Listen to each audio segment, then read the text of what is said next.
Network, Radio Ronda, DSKT Davao, member at isanan ng mga broadcaster ng Pilipinas.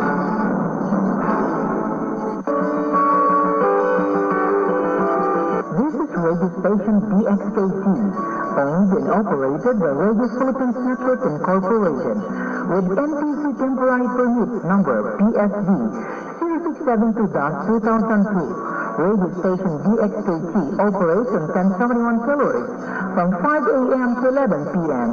with a power of 5,000 watts. Our transmitter is located at Luzon, Isla. The studio is located at Second Franco Road, Davao City. Radio station DXKT is operated and maintained by the following personnel, duly licensed by the National Telecommunication Commission. Julito Bailas, Chief Technician, First Class Radio Telephone Operator. Nathaniel Basuel, First Class Radio Telephone Operator.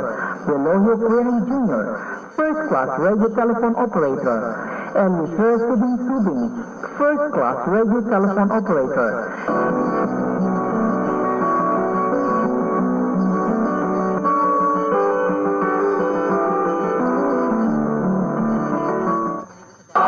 Ang magiliw, pero ang silanganan, alam ng puso, sa dibdib mo'y buhay.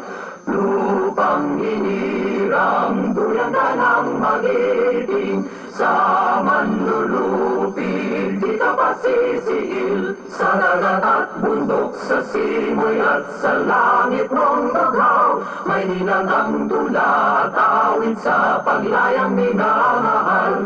Ang kislap ng watawat mo'y tagumpay na nagniningning. Ang bituin at araw niya, kailan pa may di magdidilim. Lupa ng araw ng walhatit pagsinta, buhay ay langit sa piling mo. Aming ligaw